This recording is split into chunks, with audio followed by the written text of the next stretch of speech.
James was enjoying his life on the island of Sodor, but he still had a lot to learn.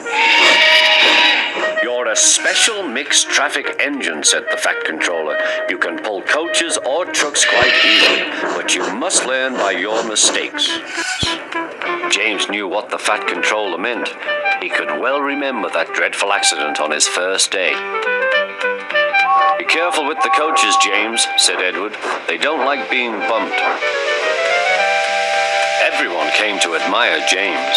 I'm a really splendid engine, he thought, and suddenly let off steam. A shower of water fell on the Fat Controller's nice new top hat. Just then the guard blew his whistle, and James thought they had better go. Go on, he puffed to Edward. Don't push, replied Edward. The coaches were grumbling too.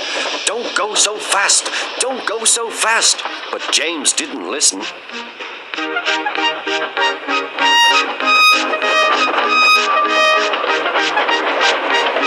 When at last they stopped at the next station, 2 coaches were beyond the platform. They had to go back to let the passengers out. But no one seemed to know about the Fat Controller's top hat, though James felt happier. Presently they came to the station where Thomas was waiting with his 2 coaches. Hello, James, said Thomas. Feeling better? That's right. Oh, that's my guard's whistle. I must go. I don't know what the Fat Controller would do without me to run this branch line, and he puffed off importantly.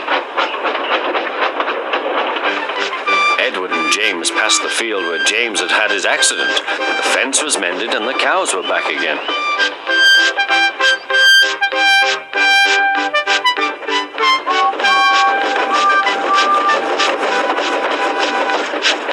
They ended their journey and rested before setting off for home. James was still wondering what the Fat Controller would have to say about his top hat.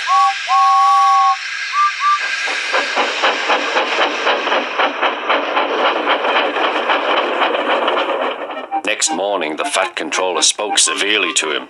If you can't behave, I shall take away your red coat and have you painted blue. James didn't like that at all.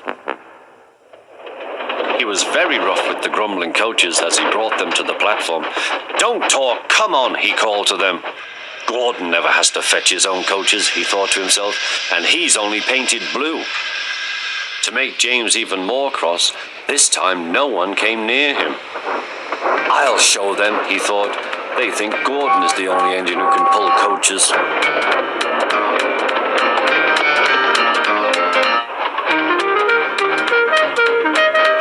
Hurry, puffed James. You're going too fast, replied the coaches. James laughed and tried to go faster, but the coaches wouldn't let him. We're going to stop, they said. We're going to stop.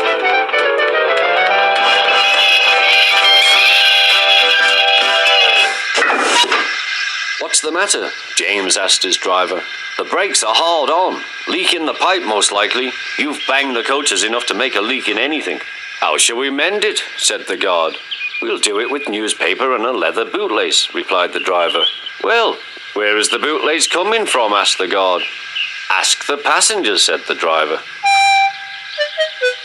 You have a leather bootlace there, I see, sir, said the guard to a smartly dressed man. Please give it to me. I won't, said the man. Then, said the guard, I'm afraid the train will just stop where it is. The passengers all said what a bad railway it was. Then they told the man how bad he was instead. Everyone was very cross. At last he handed his laces over. The driver tied a pad of newspaper tightly round the hole in the brake pipe, and James was able to pull the train.